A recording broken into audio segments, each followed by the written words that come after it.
2008-аас 12-оос 16 он гээд Арслан ном засагт оролцож байхдаа засаг барьж байхдаа бол энэ татврын өөрчлөлтүүдийг бас нэлээд хүчтэй хийж исэн юм а 4.10 бодлого өдрөгт.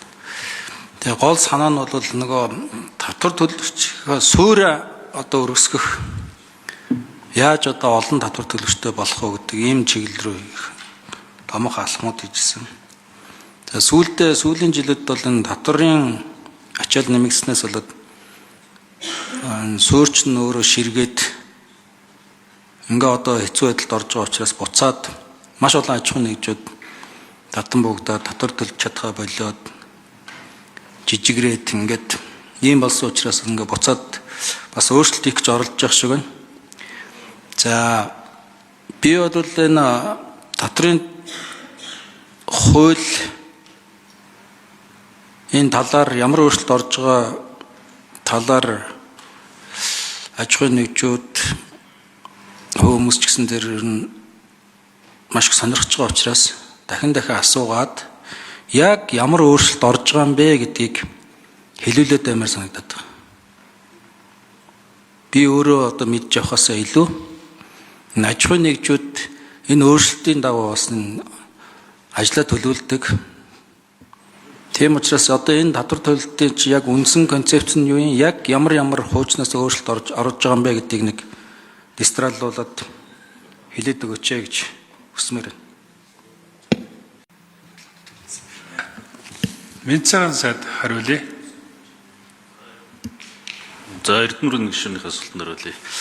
Тэгэхээр татврын өөрчлөлтийн үндсэн концепц бол дахиад хэлье. Иргэн өрхийн орлогыг хамгаалах, хөдөлмөр эрхлэлтийг одоо дэмжих бизнес эрхлэгчдэд үйл ажиллагаа өргөжүүлэх нөхцөлийг бүрдүүлэхээс гадна энэ олон улсын нөхцөл байдалтай уялдуулаад богино хугацаанд эдийн засгийн нөлөөлөлд үзүүлэх тэр заалтуудыг л бид нар нэмэлт өөрчлөлтөөр оруулж ирж байгаа.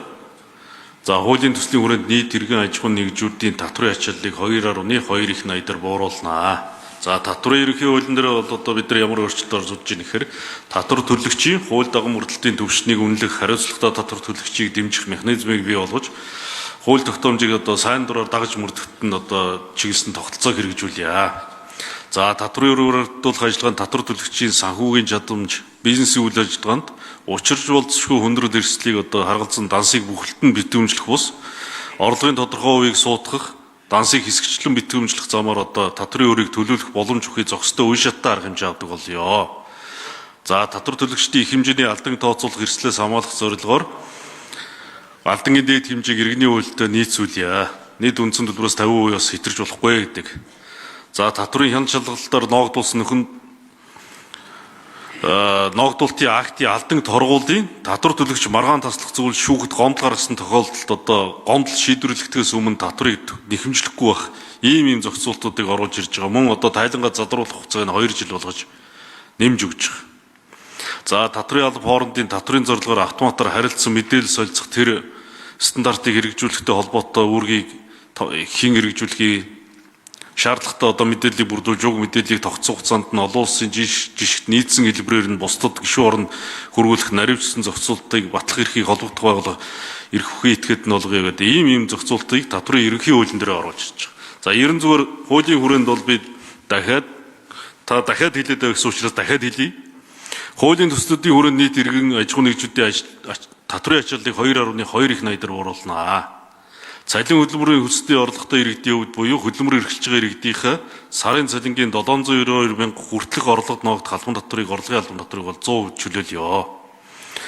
За аж ахуйн нэгжүүдийн хувьд 90% хөнгөлтийн босхийг 1% татвар төлөлтийг дээд босх нь 1.5 тэрбум байсан. Энийг 2.5 тэрбум болгож нэмэгдүүлж өгье.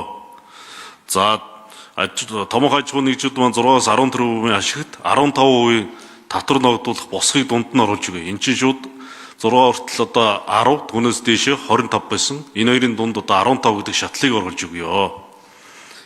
За хуулийн төслөөр одоо батлагдах юм бол богино хугацаанд эдийн засгийн өсөлт 0.7% эрхжил өсөх боломж харагдаж байна. Иргэдийн маань одоо өрхийн орлого 3.2